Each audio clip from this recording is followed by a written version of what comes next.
Carlos Moreno, bonjour.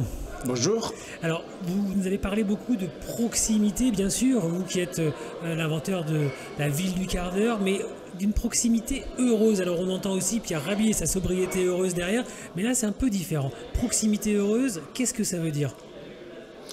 Quand nous parlons de proximité heureuse, forcément, l'antonymie, c'est la proximité malheureuse. Ça signifie que nous avons vécu dans un urbanisme qui a été peu à peu éloigné de l'humain, de ses besoins, de sa satisfaction individuelle, familiale et sociale. Donc nous voulons dire que la proximité, c'est pas uniquement sortir de chez soi, prendre un transport en commun, arriver à son lieu de travail et revenir le soir tard. Nous disons que cette proximité n'a pas de sens aujourd'hui. Elle est les symboles d'une ville désincarnée.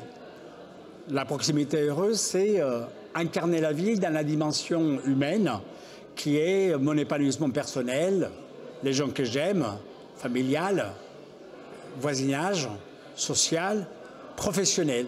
C'est donc une vision holistique de l'homme. C'est retrouver l'homme et son cœur plus que tout simplement quelqu'un qui produit pour consommer. Vous avez dit aussi, c'est retrouver le temps utile. Les Grecs, vous l'avez dit dans votre conférence, avaient cette notion de temps utile. Finalement, voilà, on perd du temps quand on se déplace, on perd du temps, on n'a pas le temps de prendre du temps pour soi, on n'a pas le temps de prendre du temps pour sa famille. Alors comment on retrouve le temps utile? C'est aussi votre idée de la ville du quart d'heure et de la proximité heureuse. Du temps pour soi, pour ce qu'on aime et pour la cité. La révolution industrielle a amené la production à la chaîne, elle a amené l'industrialisation.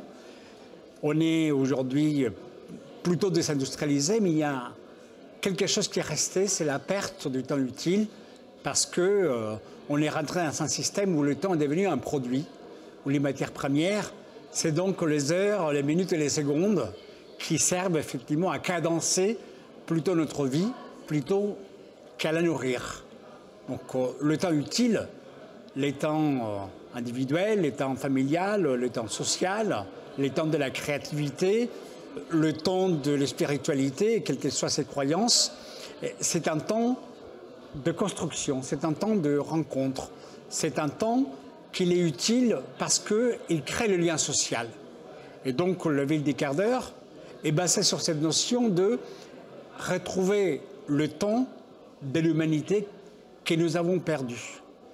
Et pour cela, il faut qu'on dégage de nouveaux espaces physiques.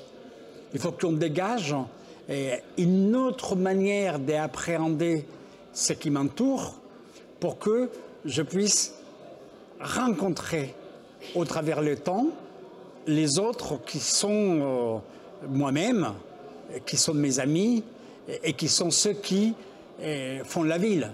Finalement, on veut réhumaniser une ville où le temps ne sera plus une matière première et le temps, ce sera tout simplement un art de vivre.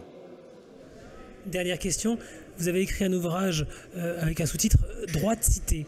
Vous nous expliquez finalement qu'on doit redevenir des citoyens. Quelque part, on a oublié qu'on était d'abord des citoyens, peut-être parce qu'on n'a juste plus le temps. Donc derrière, c'est une philosophie que vous nous racontez avec la notion de proximité heureuse. C'est bien cela? Le droit de cité, ça différencie la cité grecque de la ville romaine. On quitte les infrastructures pour aller vers les règles communes qui nous permettent de nous épanouir dans un lieu dans lequel on partage des ressources. Et les droits de cité, c'est les droits à l'épanouissement. C'est les droits à ces règles communes qui nous permettent non pas uniquement d'assouvir nos besoins primaires, mais également secondaires et tertiaires, c'est-à-dire notre éducation, notre culture, nos loisirs.